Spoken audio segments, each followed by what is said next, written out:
Hola, mi nombre es Jimmy Bless, estamos en el episodio 26 de Cocinando a las Alturas y ven a este hombre, exactamente a este hombre me ha dado la mejor receta para esta época de Halloween.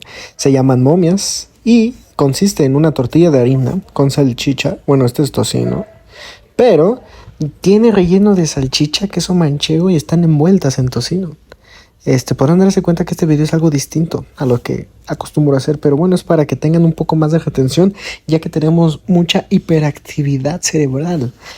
Pero bueno, así que comenzamos con la receta. Lo vamos a envolver y ya después lo vamos a poner hacia el sartén. ¿Ustedes se disfrazan en Halloween?